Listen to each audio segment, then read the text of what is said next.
ఈ వీడియోలో చెప్పుకోబోయే టాపిక్స్ వచ్చేసి అసైన్ ల్యాండ్ ఫ్రీ హోల్డ్, భూముల రీసర్వే, అలాగే రెవెన్యూ సదస్సులకు సంబంధించి రెవెన్యూ మంత్రి అనగాని సత్యప్రసాద్ గారు చెప్పిన వివరాలను అయితే చూద్దాం. అసైన్ ల్యాండ్ ఫ్రీ హోల్డ్ కి సంబంధించి చూసినట్లయితే ఈ టాపిక్ గురించి మీకు గత వీడియోలో ఒక విషయాన్ని అయితే చెప్పాను. ఏంటంటే అసైన్ ల్యాండ్ ఫ్రీ హోల్డ్ అయిన భూములు ఏవైతే ఉన్నాయో వాటిని మళ్ళీ రీవెరిఫికేషన్ అయితే చేస్తున్నారు అని.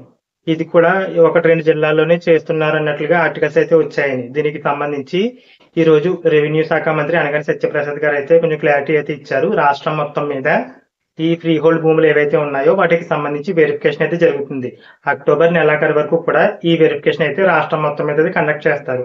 మీకు స్క్రీన్ పైన వివరాలు అయితే చూపిస్తాను, చూడొచ్చు. రాష్ట్రం మొత్తం మీద ఎన్ని ఎకరాల భూమిని ఫ్రీ హోల్డ్ చేశారు, అందులో ఇంకా ఎన్ని ఎకరాలు వెరిఫికేషన్ చేయాలి, ఎన్ని ఎకరాలు వెరిఫికేషన్ చేశారు, అలాగే అందులో అక్రమంగా ఫ్రీ హోల్డ్ చేసిన భూములు ఎన్ని, ఇలాంటి వివరాలు అయితే మీరు స్క్రీన్ పైన అయితే చూడొచ్చు. అలాగే వైసీపీ ప్రభుత్వంలో చేపట్టిన రీసర్వే ఏదైతే ఉందో ఆ రీసర్వేని కూటమి ప్రభుత్వం కూడా కంటిన్యూ చేయనుంది. కాకపోతే పేరు అయితే మార్చనున్నారు. గతంలో జగనన్న శాశ్వత భూ హక్కు భూరక్ష పేరుతో రీసర్వే అయితే కండక్ట్ చేశారు. ప్రెసెంట్ ఆ పేరును వచ్చేసి ఆల్రెడీ మార్చడం జరిగింది.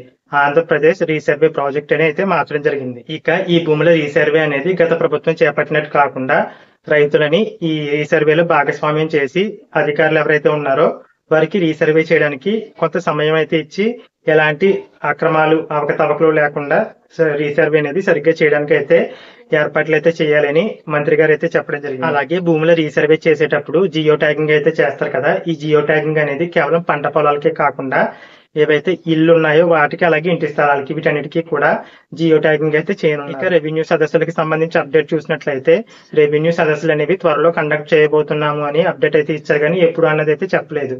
ఇక ఈ రెవెన్యూ సదస్సులకు సంబంధించి అధికారులందరూ కూడా సిద్ధంగా ఉండాలి అని మాత్రమే చెప్పారు. ఎప్పుడు కండక్ట్ చేస్తున్నామన్న దానిపైన అయితే క్లారిటీ లేదు.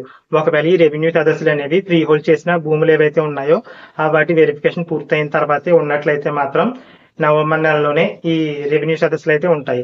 ఒకవేళ అసైన్ ల్యాండ్ ఫ్రీ హోల్డ్ తో సంబంధం లేకుండా రెవెన్యూ సదస్సులు అనేవి కండక్ట్ చేస్తే ఈ అక్టోబర్ 2nd వీక్ లోనో లేదంటే 3rd వీక్ లోనో తప్పకుండా రెవెన్యూ సదస్సులు అయితే కండక్ట్ చేయడం జరుగుతుంది. అలాగే రీసర్వేలో జరిగిన పొరపాట్లు ఏవైతే ఉన్నాయో వాటికి సంబంధించి కంప్లైంట్స్ అనేది రెవెన్యూ సదస్సుల్లో అయితే తీసుకోవడానికి ప్రత్యేకంగా ఏర్పాట్లు అయితే చేయనున్నారు.